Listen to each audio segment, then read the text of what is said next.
All right, good morning everyone. Thanks for getting up so early on a Saturday morning.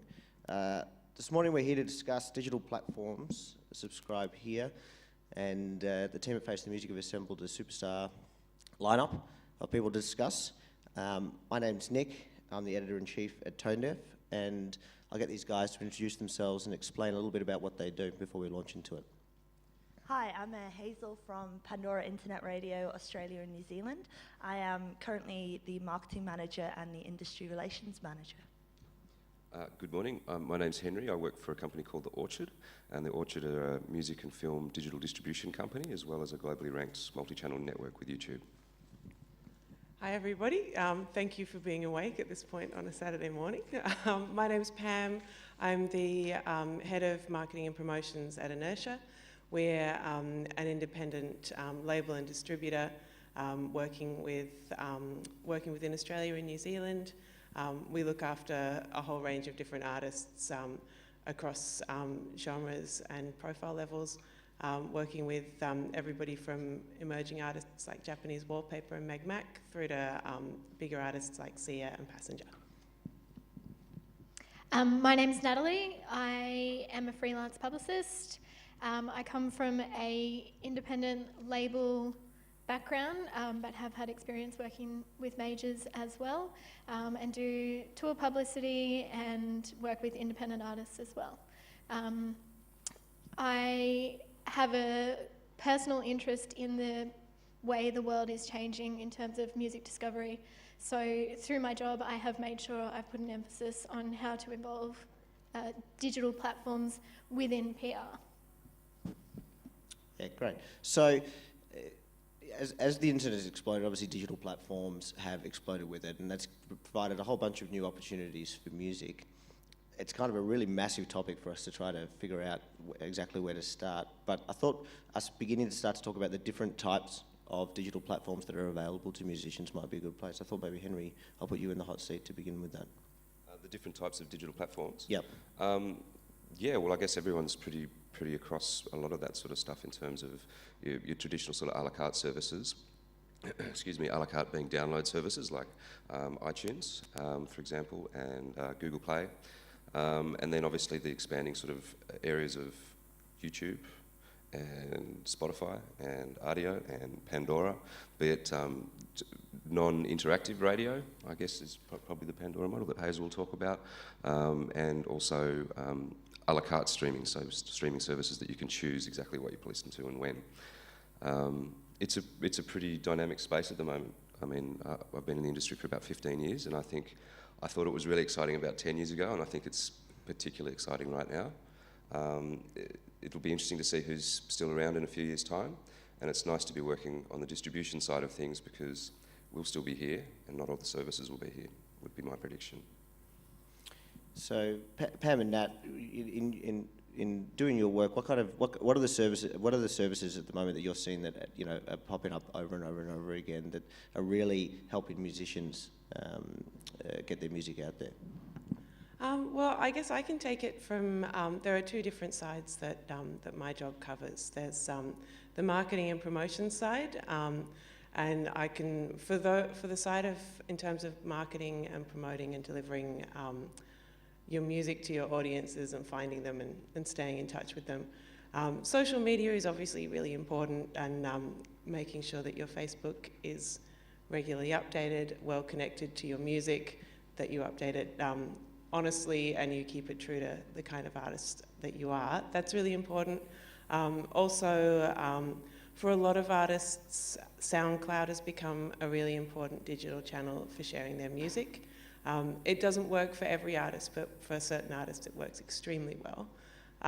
Also, YouTube is an important place from a marketing promotions perspective, just because so many people use YouTube as their automatic jukebox and music player, whether they're at home or using it from their mobile. But then also for us, the other side of things is the sales side, and that for us, iTunes is obviously really important, but also for other artists who are looking after things themselves, Bandcamp can be very important as well. And those are the key areas where we spend a lot of time thinking and developing.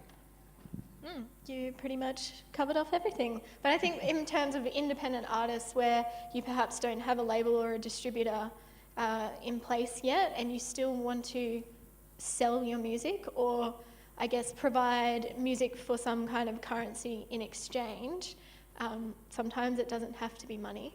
Bandcamp is fantastic. Digital plugins like Big Cartel and Shopify are also really great if you really want to focus on that fan-to-fan kind of interaction and, I guess, cut out the middleman in terms of giving someone some of your money. I guess just making sure that you find what works for you. As Pam says, SoundCloud perhaps isn't for everyone, but it is a great way to host music, even just privately, to share with labels or managers or booking agents or whatever. And I think, just to follow that up, I'm going to sort of assume that most of the audience are kind of independent musicians and artists, so I'm kind of speaking to that idea. And just what I want to think about is there's a lot of names and a lot of sites that you can use, but my opinion has always been to not use all of them. Pick the ones you want to use. Never feel bad because someone goes, oh, you're not doing Tumblr? Oh. So, I also run the social media for Pandora, and it's about picking the platform that works for you. Never feel obliged to do absolutely everything, because you could spend all your time actually uploading to various digital sites and not actually doing the work of a musician or an artist yourself. So, for me, it's important as well to note the difference, which I think Henry alluded to before, in music streaming between on-demand versus internet radio. So we call on-demand players, my personal favourite on-demand player is YouTube. If I want to listen to a particular song, I head to YouTube, type in Bon Jovi, Living on a Prayer, generally, and I'm listening to that exact track. But if I just want to have music playing and the passive listening experience, I tend to, Pandora's great for that. You type in a genre, an artist that you like, and instantly we're playing you more of the same. So when I type in Bon Jovi, I also get AC/DC, Journey, Led Zeppelin, all the different types. Bit of Europe, maybe? Europe, yeah, that's it. Bit of a classic rock fan over here. I decided to stop pretending to be cool a couple of years ago, and that's really working out for me.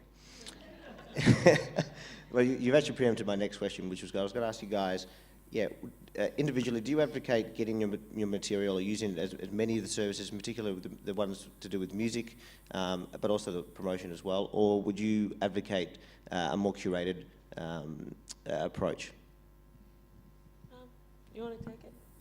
A more curated approach to how you're getting your word out there? Yeah, like Hazel just touched on then, rather than trying to use everything and be everywhere. I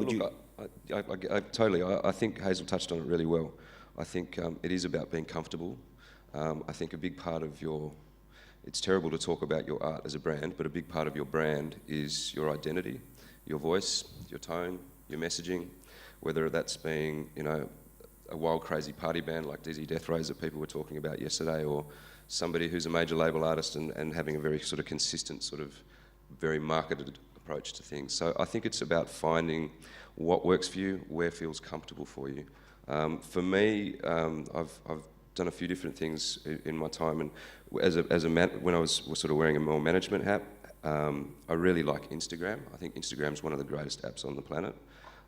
You'll notice on your social stats that visual engagement is like 400% better with a visual cue, and it enables you to post across all your channels at one point in terms of Facebook, Twitter, Tumblr, and a number of other services as well. So I find that really natural and very easy.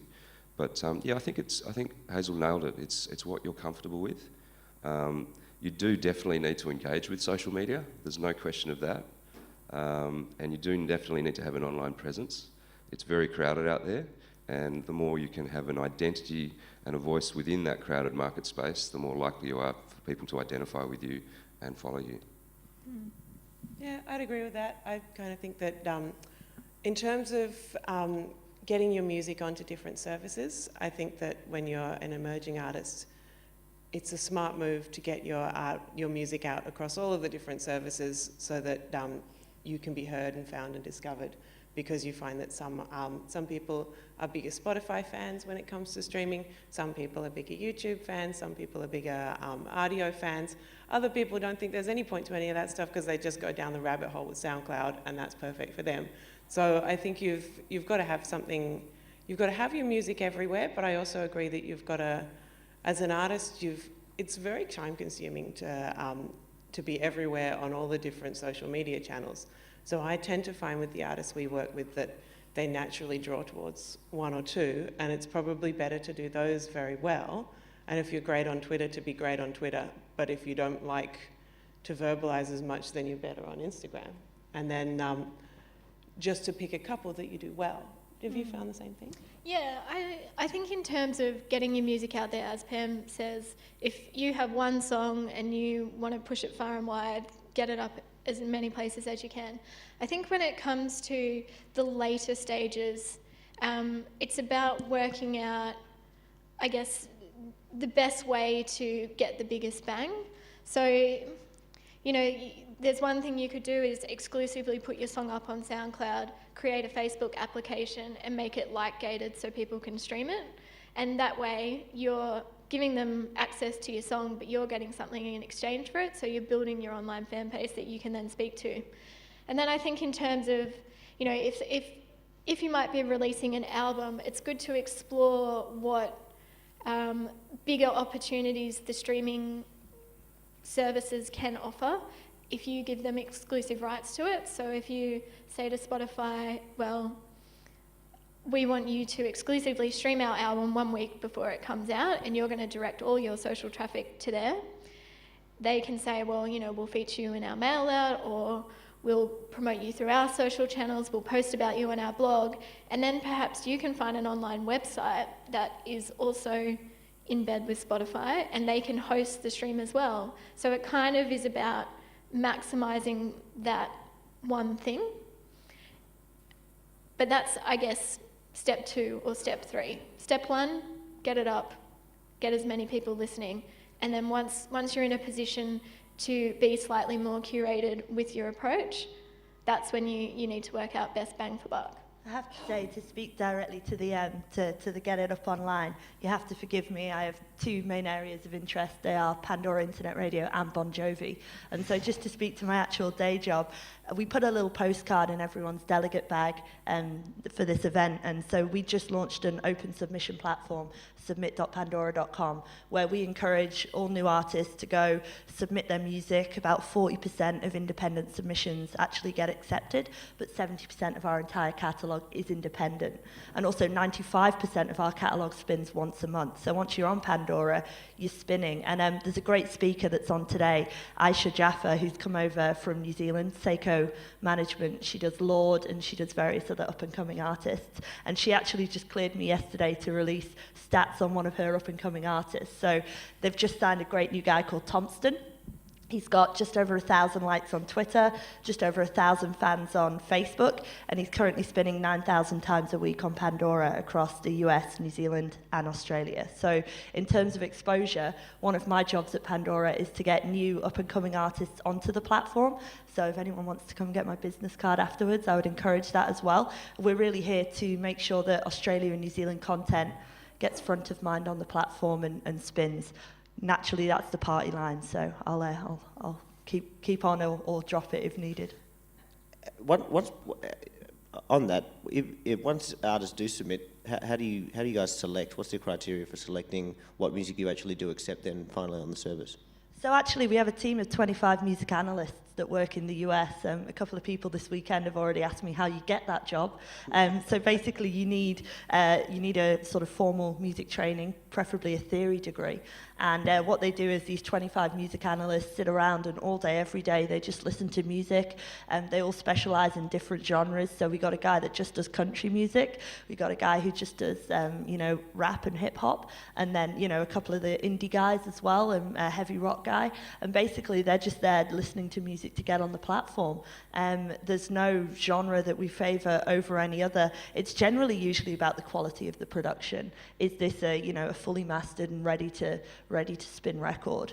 But also, I help from an Australian, New Zealand perspective as a curator to go, you know what, this you might not have considered this, ready for the US market, but I'm here to say that this is something that people are listening to here. So we already use Radar to source music. They look at the Triple J charts, they look at, Hype Machine, all the different blogs. So if your music's out there, we should find it. But I tend to find there's about 20 acts a month that I personally pick up that the US have missed.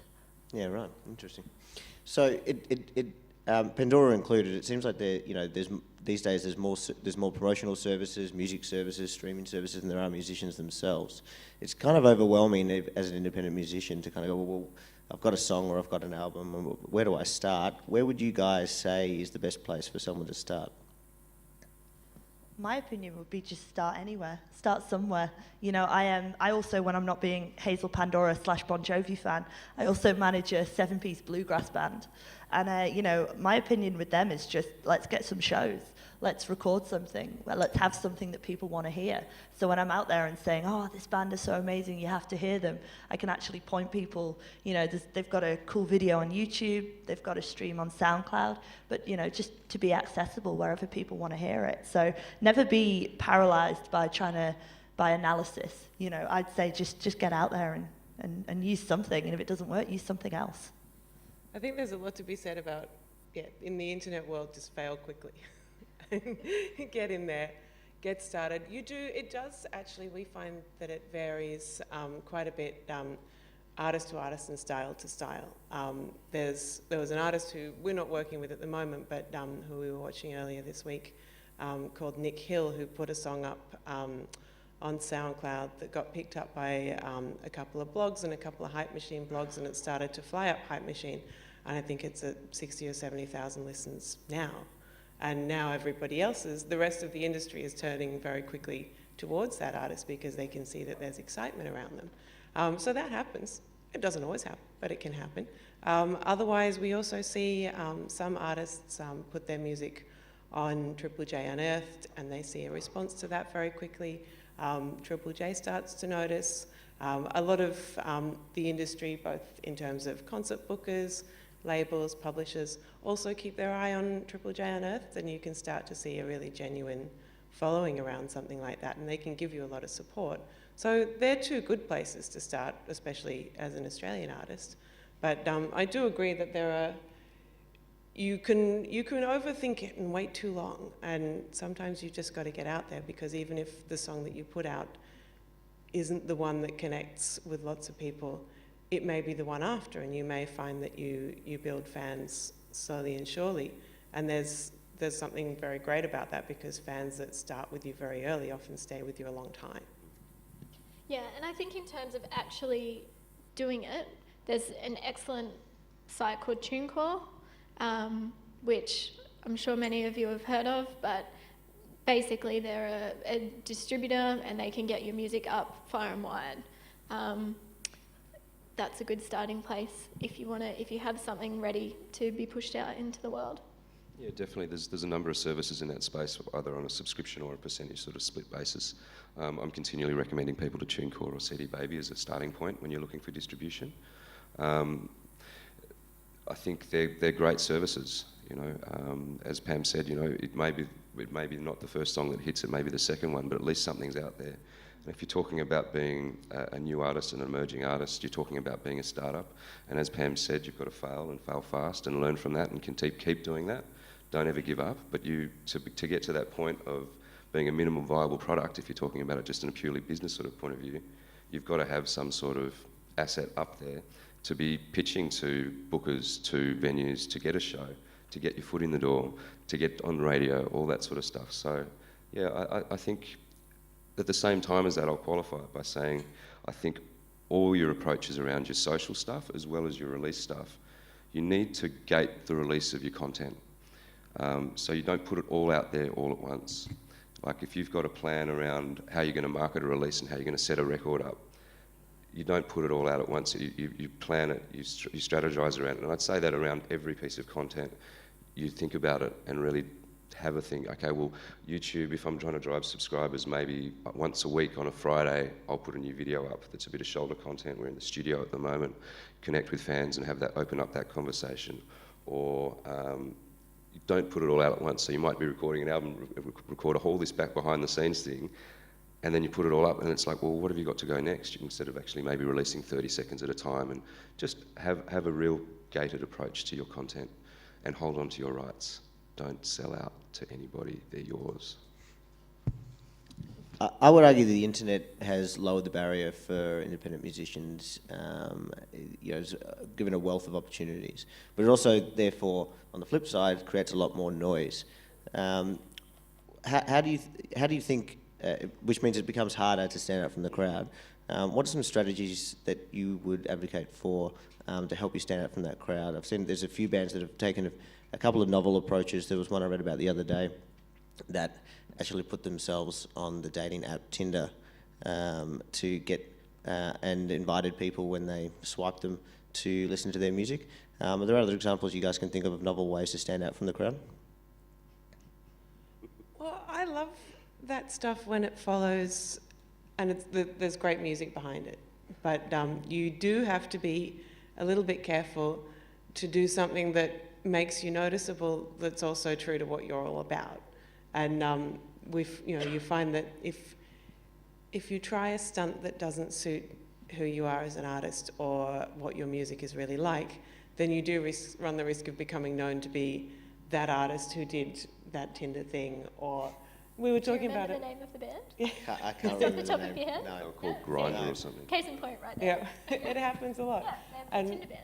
Well, and you could probably argue that if DZ Death Rays wasn't such a great band, they could be, the band that had that video with all that beer. And, you can do it that way. I totally missed the whole Tinder promotion.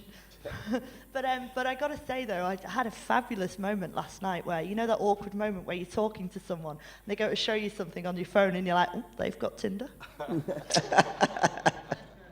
Cheeky, love it. I shall name no names. It wasn't Henry. No, it certainly wasn't me. The Orchard do a huge amount of music. We're incredibly lucky with the sort of artists and labels we get to work with. Just thinking of a promotion recently that we worked with a metal group called Obituary, and the album was called Blood In, Blood Out. And one of the guys in our sort of integrated marketing teams, who we work closely with them on their YouTube channel and stuff as well, he created a meme and basically allowed people to sort of create your own face, but with blood splattered all over it, and you posted all over your socials and shared it, and it turned out to be really, really successful. So I think it's just around being creative. And I think in yesterday's panel, I sat in the Mavericks of Music panel. I don't know if anybody was there, but it was a really interesting bunch of stuff. And I think Joe Alexander from Bedroom Suck made a really great point. Have fun, enjoy yourself. If you're not having fun from what you're doing, maybe you're not going to write that record that's going to connect with people. But yeah, fun is really important. Are you having fun, Henry? I'm always having fun, Hazel. Just checking. I think also, and I know this, you've probably been told this a million times again, but at the end of the day, it's the best songs that cut through. So you got to write a killer song. You can have the best social strategy that digital geeks like us will absolutely love and talk about forever, but it might not result in anything. You will just become a case study. You won't actually, I guess, become a successful, serious musician. So further to what Pam was saying, the best songs cut through. Some of the songs that cut through in blog world, they might not even have social media yet. Like, it was literally a guy in his bedroom, recorded on a laptop, put it up on SoundCloud. Blogs were loving it, and then he gets to the point where he's like, oh shit, I don't have a Facebook page, better do that. That happens. And I think, basically what we're saying is be great on social media and have a personality online and work out what your voice is, but write really, really good songs to go with it. Totally agree. It all comes back to a great song that people love. And once you do that, then you develop a good plan around it, and you develop good ideas that feel right and sit really well with you. And then everything else sits with it and grows it and amplifies it. But without that song and without that music, you don't have, everything else just sits around a bit of a hollow shell. And so you've got to have, if you're going to spend more time on anything, spend more time on the music, and then go from there. Because when that feels right, everything else does start to fall into place. I'd like to follow that up as well with that, we have a belief at Pandora that there's pretty much an audience for all kinds of music. And so, whether you're in the audience and you're in a sort of sort of K-pop band, or whether you're in a heavy metal band, or whether you're just a singer-songwriter, another great case study that I love to tell people about is there's an artist from Sydney called Claude Hay, who he lives way out in the Blue Mountains. He's, he wasn't on Pandora before I started there. I put him on Pandora. Now he spins about 30,000 times a month across the US, Australia, and New Zealand. But he's not getting, he's 42. He's not signed. He doesn't have a publicist. He has no distribution whatsoever. And he plays this kind of real blues and rootsy vibe stuff, and all his instruments he's built himself. There's an audience out there. He spins most commonly on Black Keys stations and John Butler Trio stations. So people who type in Black Keys also get spun with their Claude Hay tracks. And I just think, we truly believe there's an audience out there, even if you're not signed, even if you're not, running a massive viral campaign. And I think what's interesting for him is, he gets zero traditional airplay in Australia. They wouldn't play him on Triple J. He's a little bit too old. He's not cool enough.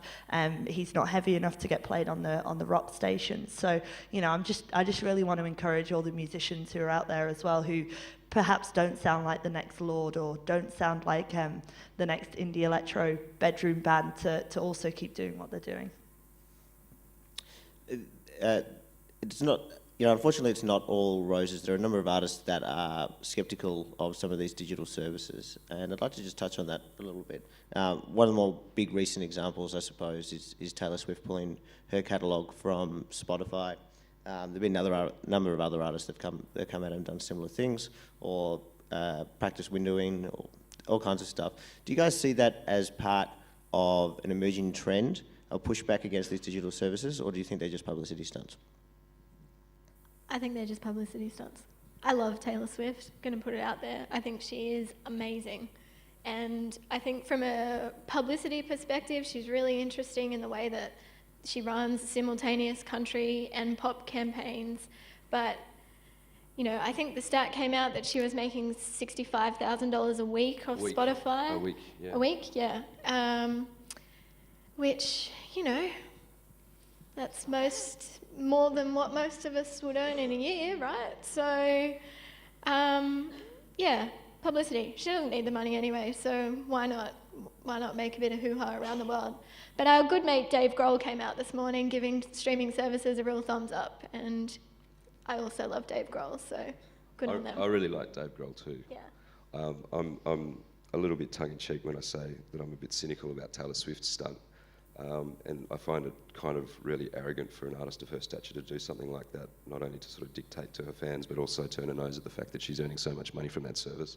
The one good thing that I will say about her differentiation, and one of the statements that she made, is she made a point that Spotify currently is kind of one size fits all. So you've got the freemium.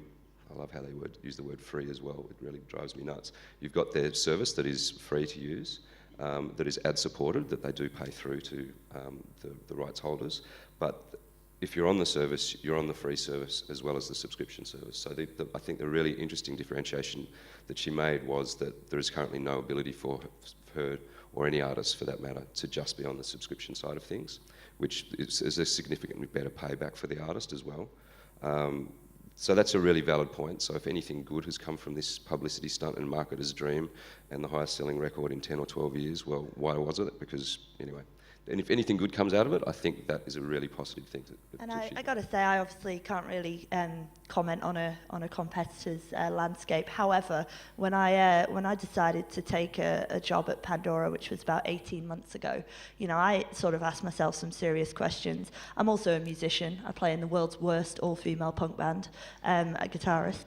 And I sort of said, I can't work for a company if I don't believe that we do a fair deal for musicians. And I genuinely believe that Pandora is a fair deal for musicians. I mean, I can only quote US stats because they're in the public sphere, but last year we paid $350 million to the collection agencies. We made up over 60%, 60 to 70% of Sound Exchange's entire revenue for the year came from Pandora. And also, you know, just to speak directly, again, these are all US case studies, but if a radio station in the US played one of your tracks and 1 million people heard it, the US radio station would pay exactly zero to that artist. If Pandora spun your track 1 million times, one-on-one, to the exact same 1 million people, we would pay $1,370 for those spins. So I genuinely believe, you know, people look at, you know, it's the value of a spin and whether terrestrial versus internet is a different case. I truly believe that 1 million people hearing your song, whether it's through terrestrial or Pandora, and we pay $1,370 and they pay zero, I truly believe that's a fair deal for artists from Pandora's perspective. Isn't it true, though, at the same time that your company's actively lobbying to lower those royalties? So I think there's what we say at Pandora is there's almost a time we're never out of court, and it's usually reactive. It's usually a discussion. And what we're looking for as well is Pandora currently pays 50% of our entire earnings in royalties, which is sustainable. But there are people lobbying for us to raise that to a point where Pandora wouldn't be able to function.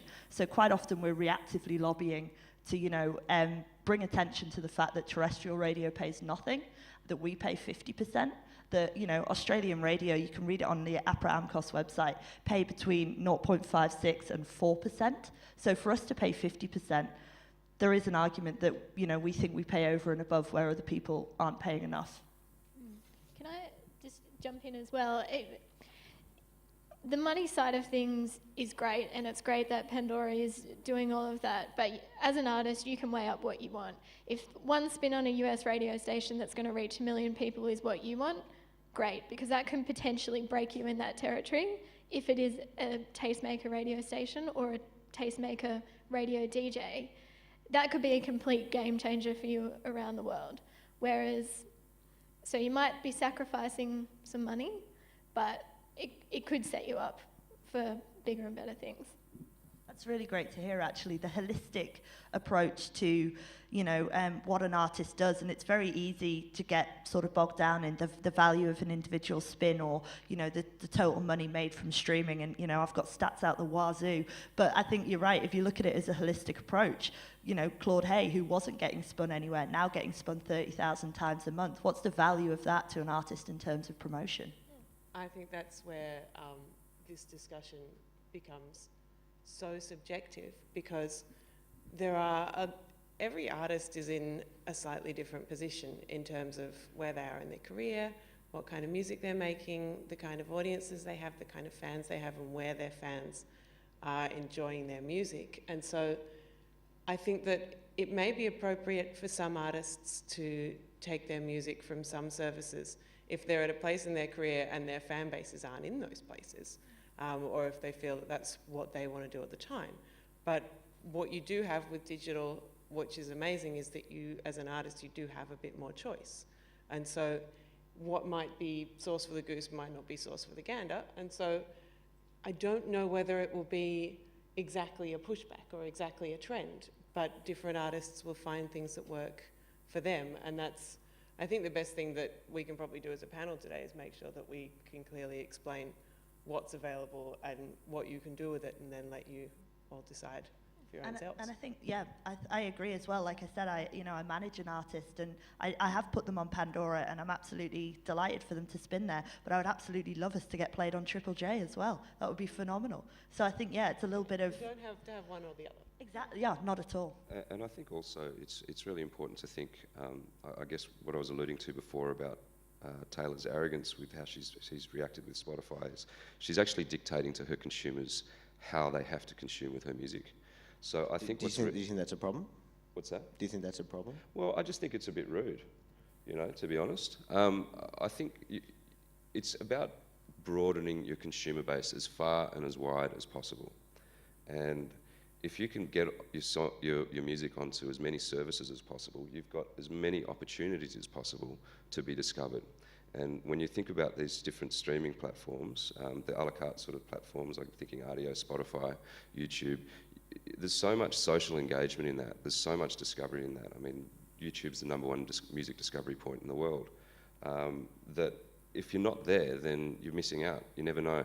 Somebody might share a song on a playlist, you discover the music, then through the API of the app, you see that they're in town and like, hey, I'm actually going to go to that show and buy a ticket and buy some merch and maybe even buy a physical CD and get it signed because the artist is really nice. So I think, you know, particularly in early stages of your career, I think it's really important to get as many places as possible because you never know where it's going to go. That's basically what Dave Grohl said this morning. He said, if you want people to hear your music, then make sure they have access to it, because if they like it, they'll buy a ticket, they'll buy a t-shirt, whatever. And as an artist, you'll make more money from those transactions than you will from a musical transaction anyway, generally. Totally. And I think also that's, and we were talking about this at breakfast, that's becoming more and more of a thing where record sales and ticket sales aren't actually representative of where how they kind of mix together. Generally, you think, you know, if an artist can sell X amount of records, they can sell X amount of tickets, but we have bands that are selling thousands of tickets and a few thousand records. And if you then look at their streaming numbers, that's where you can see the correlation. Even beyond that, with certain artists, we're finding, because we're in the business of selling stuff as well as the digital stuff, we're seeing a lot of people picking up artists that they love and listening to their music digitally and buying it digitally or buying it as streams. But we're also seeing a rise in fans also buying the vinyl. And so we're finding that people are picking up vinyl as well, and vinyl and streaming seem to work for a lot of people at the moment. Of course, things like Taylor Swift pulling from Spotify also present opportunities for bands as well. Again, I can't remember the band's name, so I guess that shows how effective it was. But there was a band that recorded covers of her album and put it on Spotify, and that was the only version of the album that you could listen to. And they got millions and millions of streams through it and collected a lot of followers in the process. A band recorded covers of Taylor Swift. Of the album. Yeah, right. They recorded a cover version of the album and put it online. Awesome. And generated a lot of fans out of it. I thought it was pretty clever. You see that from time to time where artists react very quickly to something. You know, there was there's a bit of controversy earlier this week with Red Foo releasing a pretty awful song, and an Aussie band kind of re-recorded it and released a video for it and made it more a message about empowerment. Do you think that kind of stuff is effective and should factor into someone's promotional schedule? That's a really good question. I don't think you should cover Taylor Swift's album and put it up, but if you want a long-term career, I'm just trying to think how long-term that flash in the pan would be for you. But it's really interesting. People, particularly when people are discovering new artists and new things and new sounds and who you are as an artist, it's as deflating as it may appear to sort of be to cover somebody else's song. It's actually a really great way of being discovered, because people can relate to it because they've already got some sort of affinity with that particular song, and it can be a really nice way to go in with a new sort of selection of your fans. So I think it's a really good question, and a lot of artists do really consider that as part of how they're sort of getting out into the world. But it's not for everybody. But I think as artists and musicians, you probably do have a couple of covers in your sets. I think most bands do have at least maybe one song that they might turn to, and you might not even know that it's a cover of a song. You know, it might be a completely different genre or a completely different way of presenting the track. But it's just a nice way of connecting with people. But it's not for everybody. Again, it's down to the individual artist and what you want to do. But it can be a very successful way of discovery. I think as well, it just so happens that the genres that I'm particularly passionate about, so from like heavy metal, classic rock, through to sort of classical music, generally don't go down that path. And I think there's almost, I feel like these sort of viral stunts fit within that kind of like indie scope. And I think, you know, there's a lot of awesome publications, Tone Deaf, Pedestrian, you know, even themusic.com.au, who will pick up on that Red Foo Shut the Fuck Up video parody, and they'll all spin it. But I guess they're not really sites where I go for, you know, none of them are really pushing classic rock all the time, so I'm kind of in a little niche bunch. But I think it's cool, but also, yeah, I guess never force it, I guess would be my advice.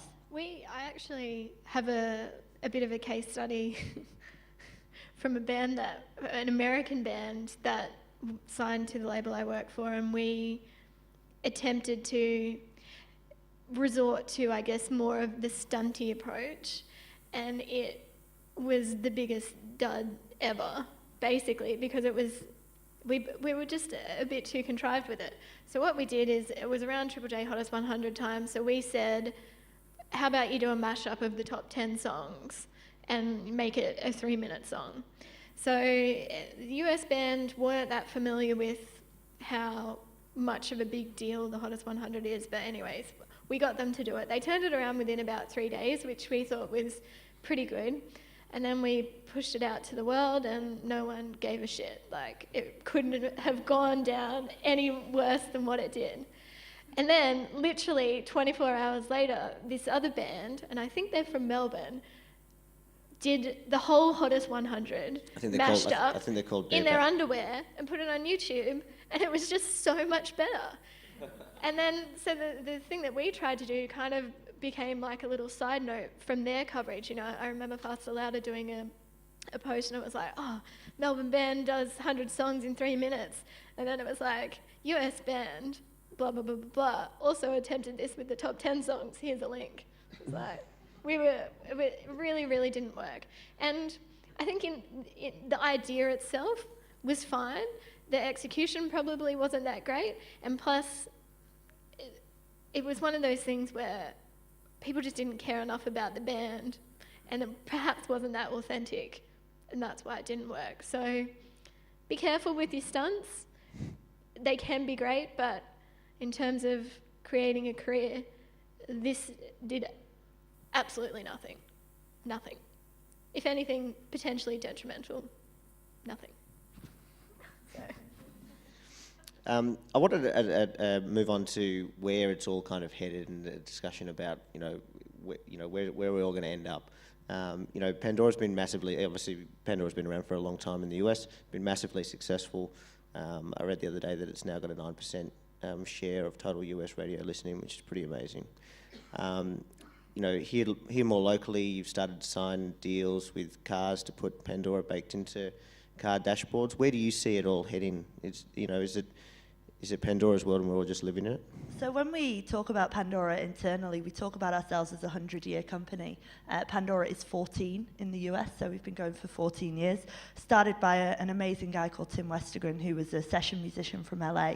So we consider ourselves built by artists for artists. And we truly believe we have a product that works. We have 250 million registered users in America, which is over 2/3 of the population. Pandora's on 1 in 2 smartphones in America. For me, success in Australia and New Zealand would look like a similar level of sign-up. We have 2.2 million registered users in Australia and New Zealand so far. New registered user every 30 seconds. So we kind of signed up a few more people while we've just been sat here, which is nice. And that's what success looks like for us, taking personalized listening to as many people as want to listen to it on every single platform, Android, iOS, tablet, desktop, with an ad-funded model, which means that everyone can listen for free. And so that's kind of what success looks like for us. But, we consider, I think what you alluded to there with the in-car listening. I was with my partner in the US recently, and we had a hire car that was a Chevy. And we got in and we just turned the car on, and Pandora was inbuilt in the dash. I was so excited. And I just, take photos, this is amazing. We just launched in the 100th model of car in America. We are in 80% of all new Holdens off production in Australia. We also have done deals with Mazda, Nissan, and we look to be, by 2015, in 61% of all cars that are new in Australia. And for us, that's, where a large part of the kind of passive listening happens, in the car.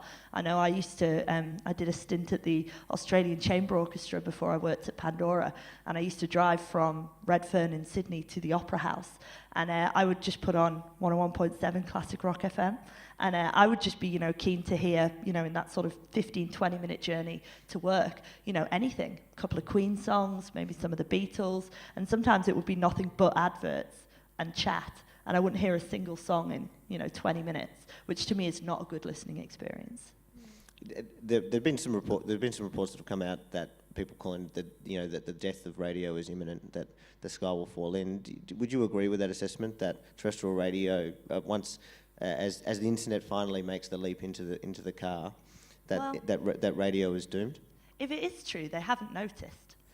Because there was a radio panel that I would have loved to have spoken on, and we didn't get asked. So I think at the minute, especially in Australia, with something like Triple J being so accessible and so localized, that that it definitely still has a place. And whether we're fast approaching in the rearview mirror, if we are, they haven't noticed. So we'll see. I think 2.2 million registered users is a great success story for us, but. Is that the public will decide what they want to listen to, and the quality of our service and terrestrial will be brought up by what the listener wants to hear. What do you guys think? What's the music landscape going to look like in 10 years? 10 years. Oh, that's 10 years. That's a really impossible question. We're talking about all the things we haven't heard of 10 yet. years. I won't be working in the music industry in 10 years. They'll have someone else, something doing my job. Well, 10 Internet years, will take over. 10 years ago, we were early MySpace.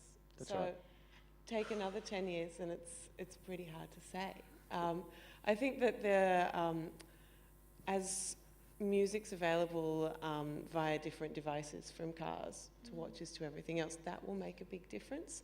And what having music and radio digitally available will do is that I don't think radio will die, because most people aren't as engaged in music as we are, and a lot of people love a bit of recommendation. But what will happen once you have digital radio in your car is that you can also just as easily listen to Triple J as you can listen to Radio 1 or KCRW in the US. And it will become global, like it is where you want to find your news online. And so that's going to be interesting, I think. But there will be so many different ways. The one thing is that you're probably going to be using devices and apps that you're not using now. So you just got to be ready. Yeah, I think that's actually a really interesting point. Digital radio in cars is no doubt going to be a game changer. As you say, a lot of passive listening happens there. About probably 2 years ago, I remember saying that I want to focus on being a radio plugger because radio has a longer lifespan than specialising in print media. That has changed so much in the last 2 years that it's actually insane. And I think in another 2 years, it'll be completely different. But this concept of being exposed to not just Pandora as an example of an in-car radio station, but being able to listen to KCRW or Radio 1 or whatever, will interrupt the indie music landscape so much. Like, we used to listen to KCRW in our office quite a lot just because we wanted a change, and they actually played a lot of artists that were signed to our label that we couldn't get on radio in Australia. If that were to become a more mainstream thing, we'll be selling more records, more bands will be touring. The life cycle is just going to, I guess, get bigger and bigger and bigger. And I guess we're just going to have to go back to the fact that what is going to work for some artists won't work for others, and vice versa. Yeah, I think the change is already underway. I think there's definitely a huge shift in consumers and how they engage with music, moving from the concept of moving from ownership to access. I think that's only going to continue. I think we're only going to get more and more engaged with different devices and different ways of having that portability and transportability. I think that the marketplace will probably be just as complicated as it is now. There might be a few different names in the market, but I think streaming is definitely here to stay. I don't think streaming is an issue. I think it's the business model around streaming that a lot of the discussion is in this sort of market at the moment. I think people will still be writing great music that changes people's lives, that stops people from having a bad day or turn a bad day into a good day. Good music is the reason that I'm here. It keeps me sustained and vital, and I feel it's a really important, potent cultural force. So I don't think that's going to change. I don't think we're going to have a flying car, unfortunately. That would be really fun. Flying car with digital radio? Maybe like a little jack in the back of your head. But one thing I will say that was said to me when I was in the States a few years ago at a conference there. Music is only going to get more and more visual. So as your household appliances start integrating and you can turn up the lights and you can have a screen in front of you and your TV's playing what your radio's playing, it's only going to become more visual. So if there was one thing I would say, make your music as visual as possible. You are going to have... You can do a whole lot more with it. And you see the engagement that people get out of YouTube and discovery out of that sort of stuff. I think that's definitely going to be a change with digital television as well as digital radio and all that sort of stuff and the integration of all your different household kind of stuff. So if I could see 10 years in the future, I reckon that could be a part of it. Great. Okay, well, on that note, we're going to open it up to the floor if anyone's got any questions they want to ask these guys.